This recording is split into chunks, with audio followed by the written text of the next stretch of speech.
Hello friends, welcome to my channel.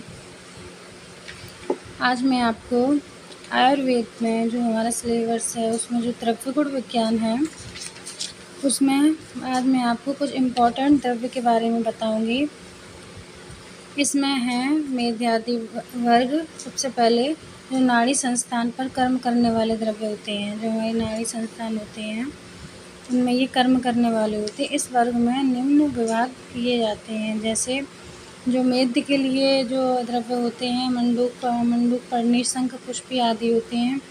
जो मदकारी होते हैं वो अहिफेन और भंगा यानी कि जिसे भांग बोलते हैं। और संज्ञा स्थापन जैसे बच्चा है, जटामांसी है, ये सब हैं। जो निंद्रा जनन यानी कि हाइप्नोटिक जो यानी कि नींद को पैदा करते हैं वो सर्पगंधा है।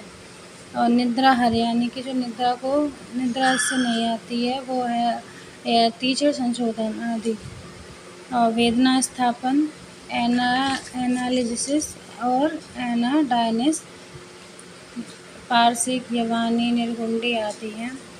और ऐसे ही ये आगे वृद्धा दिए हैं। इनमें मैं आपको नंबर 1 बताती हूँ, मंडूक पर्णी जो सबसे अच्छा मेदहर है, सबसे अच्छा मेदकारी है। जो हमारी मेद मतलब जो बुद्धिवर्धक है, जो बुद्धि को बढ़ाता है, उसे हम मेद कहते हैं। इसमें इसका जो इंट्रोडक्शन है यानी कि जो परिचय दिया है इसमें है गढ़ यानी कि ये किस तरह का होता है। तिक्त स्कंद होता है, प्रजा स्थापन होता है, वया स्थापन होता है। वया यानी कि जो एज होती है उसको स्थापित रखता है और तिक्त वर्ग का होता है। ठीक है। अब इसका आ जाओ कुल यानी कि जो फैमिलियर होता है, किस फैमिली का है ये है शतपुष्पा कुल का है। इंग्लिश में बोलेंगे अम्बिलिफेरी इस कुल का है ये। और इसका नाम जो लैटिन नाम होते हैं, लैटिन नाम है इसका सेंटिला एशियाटिका, इसका ये लैटिन नाम है। और फिर इसके बारे में ये सब दिया है। ये मंडूक पर्णी यानी मंडूक होता है मेढक के समान पत्तकाली और मंडूकवर्ती जलाशय स्थानों में रहने कारण मंडूक ऋषि के द्वारा प्रचारित होने के कारण भूमि पर स्थित फैलने का मांडुकी कहा गया है। ये सब है, इसका स्वरूप दिया है। फिर इसमें ये लंबे चौड़े 7 सिराओं से युक्त स्वाद में तिक्त होते हैं। और जो इसका पुष्प होता है वो छोटे रक्तवर्ण वसंत ऋतु में होते हैं। जो वसंत ऋतु होती है, जो हमारी 6 ऋतु होती है उसमें जो वसंत ऋतु दूसरे नंबर पर आती है। और इसके जो फल होते हैं वो फल 1/8 से 1/6 इंच के बीच होते हैं। ये ग्रीष्म ऋतु में होते हैं, जिनमें चपटे बीज रहते हैं। जो मूल होते हैं, इनकी जो मूल होती है सूक्ष्म और सूत्रवत होते हैं उत्पत्ति स्थान। और ये कहाँ पाए जाते हैं? ये भारत और लंका में श्रीलंका में सर्वत्र 2000 फीट की ऊंचाई तक मिलती है और प्रायः जलाशयों और नदी नालों के किनारे होती हैं। ये ऊंची स्थान पर पाए जाते हैं। और जो रासायनिक संगठन है इसमें हाइड्रोकोटिलिन्स इसका सूत्र है C22H22OSN नामक क्षाराव है। ये क्षारीय होता है। इसकी ताज़ी पत्तियों में प्रति किलो 0.7 से इतना ग्रेन तक एसियाटिकोसाइड नामक ग्लाइकोसाइड निकाला जाता है। फिर इसके आ जाते हैं हम गुड़ पे। इसके बारे में और भी चीज़ें हैं, लेकिन ये गुड़ है। गुड़ के बारे में इसका जो गुड़ होता है वो लघु होता है और रस जो होता है वो तिक्त होता है। अनुरस कषाय होता है और विपाक होता है वो मधुर होता है। वीर होता है शीत यानी कि ये शीत ठंडी प्रवृत्ति का होता है। और प्रवाह होता है मेद, ये मेदवर्धक होता है, मेद को बढ़ाता है। अब आ जाए कर्म। इसके क्या क्या कर्म है? इसके दोष कर्म। मंडूक पर्णी तिक्त होने के कारण कफ और पित्त का समन करती है यानी कि कफ और पित्त को शांत करता है। जिस भी व्यक्ति को कफ या पित्त की समस्याएं हों उसे ये मंडूक पर्णी का सेवन करना चाहिए। संस्थानिक इसका कर्म है वाह यानी कि ये बाहरी कर्म करता है। त्वचा पर लेप करने से रक्त संवहन शीघ्र होता है। यदि किसी के त्वचा पर कोई चोट लग गई हो, खून बह रहा हो, तो वहाँ पर हम इसका यूज कर सकते हैं। फिर है आभ्यंतर नाड़ी संस्था यानी कि ये वाह कर्म है और इसका ये आभ्यंतर यानी कि ये मेद है और स्मरण शक्ति को बढ़ाती है। इसका जो अंदरूनी गुण होता है वो क्या है, ये स्मरण शक्ति को बढ़ाता है। विशेषकर इसमें मस्तिष्क की धारणा शक्ति है, मस्तिष्क शामक भी है, यानी कि ये मस्तिष्क के लिए बहुत ही आवश्यक है। पाचन संस्थान, तिक्त रस होने का ये अग्नि को दीप्त करता है, अमीवा का विनाशक है। ये जो होता है तिक्त रस होने के कारण क्या करता है, अग्नि को शांत करता है, जिससे कि हमें भूख भी लगती है। ये पाचन शक्ति को भी बढ़ाता है। रक्त व संस्थान, यह हेरत है और शोथ को दूर करती है। रक्त पित्त शामक है, यानी कि हृदय के लिए भी अच्छा है। और शोथ माने होता है सूजन, कहीं पर सूजन हो उसको भी ये ठीक करता है।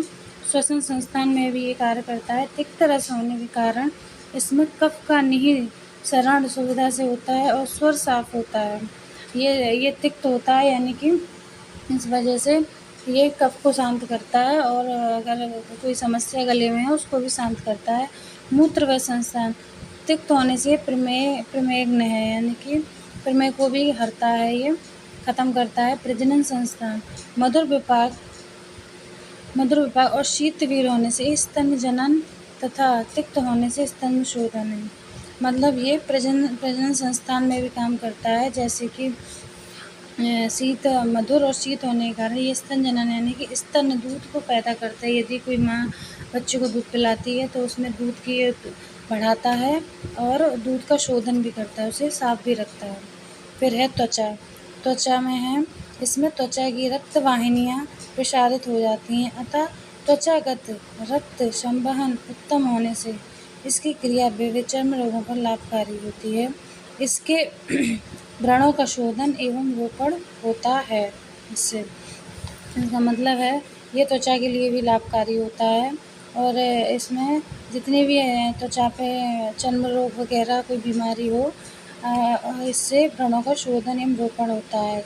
व्रण की समस्याएं साफ, कोई फोना फुंसी हो कोई दिक्कत नहीं होती है इससे। फिर इसके बाद है विशिष्ट योग। इसका जो विशिष्ट योग क्या है, ब्राह्मी पानक, ब्राह्मी तेल, सारस्वत सारस्वत और घृत, इससे ये सब यूज़ होते हैं इन सब चीज़ों में। इसका निवारण कैसे करते हैं, इसके अहितकर प्रभाव के निवारण के लिए विरेचन तथा अन्य वास्तव औषध विशेषता सूखी धनिया उपयुक्त होती है। फिर है और भी ये चीज़ें दी हैं। वक्त तक मंडूक पड़ने को यदि सुखाने की आवश्यकता हो तो इसको छाया में ही सुखाना चाहिए, इसको कभी धूप में नहीं सुखाना। धूप में सुखाने से इसका उड़नशील तेल उड़ जाता है, इसमें जो तेल पाया जाता है वो उड़ जाता है, जिससे उसकी शक्ति कम हो जाती है, यानी कि उसका जो गुण होता है वो ख़त्म हो जाता है। इसलिए हमें इसे छाया में ही सुखाना चाहिए। इसी कारण इसका क्वाथ या फांड भी नहीं बनाया जाता। ये इसका जो गुण उड़नशील है, इसलिए इसका जो क्वाथ है, या क्वाथ मतलब जो काढ़ा होता है, और फांड भी इसका नहीं बनाया जाता है। फिर इसमें आजकल प्रायः मंडूक पढ़नी और ब्राह्मी को पृथक मानकर इनसे क्रमशः जी एशियाटिका एंड बेकोपा मोनिएडी का ग्रहण करते हैं, किंतु मेरे विचार से मंडूक पढ़नी और ब्राह्मी दोनों शब्द पर्यायवाची हैं। ये दोनों शब्द पर्यायवाची हैं, यानी कि मंडूक पढ़नी और ब्राह्मी दोनों ही एक दूसरे के पर्यायवाची हैं, और ये मेदवर्धक है, यानी कि बुद्धि को बढ़ाते हैं, स्मृति को तेज करते हैं। तो ये एक ही द्रव्य हैं जिसका वर्णन आगे किया है। और फिर इसमें इसका ये दिया है, मंडूक पर्णी प्रशितिनी रक्तपित्त हराणाम हृदयनाम सूचनानि सकुष्ठ मेहज्वर श्वास काश्चिरहाणी च कषाय तु हिता पित्ते स्वादु पाकृषा हिमा लग्धि मंडूक पर्णी। तो ये दिया है सुश्रुत सूत्र स्थान 46 में दिया है अध्याय में। और ब्राह्मी हिमा सरा तिक्त लघु मेद चासी, जो ब्राह्मी होती है वो हिम होती है, सर होती है, तिक्त होती है, लघु होती है यानी कि पचने में आसानी होती है, मेद होती है और शीतल होती है, कषाय होती है, मधुर होती है, स्वाद पाक्युष्म और स्वाद भी होती है, पाक भी करती है और आयुष्य भी होती है, रसायनी और रसायन भी होती है। रसायन यानी कि जो हमारे शरीर को जो चीज़ें हेल्थी रखती हैं उनमें ये द्रव्य आता है। शौर्य स्मृति प्रदा करती है, कुष्ठ पांडु में इन सब रोगों को दूर करती है। और ये सब इसके बारे में दिया है। फिर है तापक्रम, इसका यूज यहाँ पर भी तापक्रम में कहते हैं। तिक्त रस होने के कारण ये आम पाचन एवं ज्वरहर है, यानी कि ये आम का पाचन करती है, यानी कि जो हमारी जठराग्नि है उसको प्रदीप्त करती है, जिससे कि हमें भूख लगे, और ज्वर को हरती है। सात्मीकरण, मधु प्रपात शीत वीर्य होने के कारण ये बल एवं वय स्थापन है, ये हमारी शक्ति बढ़ाती है और हमारी उम्र बढ़ाती है, एज बढ़ाती है। इससे शरीर के सभी अंगों की क्रिया उत्तेजित होती है, जिससे आरोग्य होता है, यानी कि आरोग्य होता है, बल तथा आयु की वृद्धि होती है। जिससे आरोग्य मतलब कोई रोग नहीं होता है, और बल तथा आयु की वृद्धि होती है। उत्सर्ग, इसका उत्सर्ग त्वचा एवं वृक्कों से होता है, और उत्सर्ग काल में इन अवयवों को उत्तेजित करती है। मतलब इसका जो उपयोग होता है वो त्वचा और वृक्कों, किडनी में होता है, और ये क्या करती है, अवयवों को उत्तेजित करती है। अहित प्रभाव, जिसका जो अहित गलत प्रभाव होता है इसके अतियोग से, मतलब ये हमारे लिए फ़ायदेमंद है, तो इसका अगर हम अति सेवन करेंगे तो वो नुकसान भी हो सकता है, इसलिए हमें इसको हिसाब से यूज करना चाहिए। इसके अतियोग से कभी कभी शीतजन्य वात वृद्धि के कारण मद, सिरासूल यानी कि सिर में दर्द, भ्रम और अवसाद उत्पन्न हो जाते हैं। अवसाद मतलब डिप्रेशन, इसके ज़्यादा यूज से डिप्रेशन भी हो सकता है। त्वचा में लालिमा और कंडू यानी कंडू खुजली होती है, ऐसी अवस्था में मात्रा कम कर दें या प्रयोग बंद कर दें। यदि कोई इसको खाने से कोई साइड इफ़ेक्ट है तो उसको तुरंत बंद कर देना चाहिए। इसका जो प्रयोग है, दोष प्रयोग, मंडूक पर्णी कफ पैत्य विकारों में प्रयोग होता है। इसको कफ और पित्त में इसका प्रयोग करते हैं। और संस्थानिक बाह में तो आपको बताया है, कुष्ठ, व्रण, अन्य चर्म रोग में लेप के लिए किया जाता है। जो इसका बाहरी यूज़ है वो लेप में करते हैं, और जो अभ्यंतर यूज है वो शक्ति बढ़ाने में इसका यूज है। मेद और स्मृति वर्धक होने के कारण इसका प्रयोग मस्तिष्क दौर्बल्य एवं तंजनित उन्माद, अपस्मार आदि विकारों में करते हैं। जितनी भी ये मतलब जितनी बीमारियां हैं, उन्माद है, अपस्मार है, डिप्रेशन की बीमारियां हैं, इन सब में इसका यूज करते हैं। और पाचन संस्थान में दीपन होने के कारण अग्निमान, ग्रहणी आदि रोगों में यूज करते हैं इसका।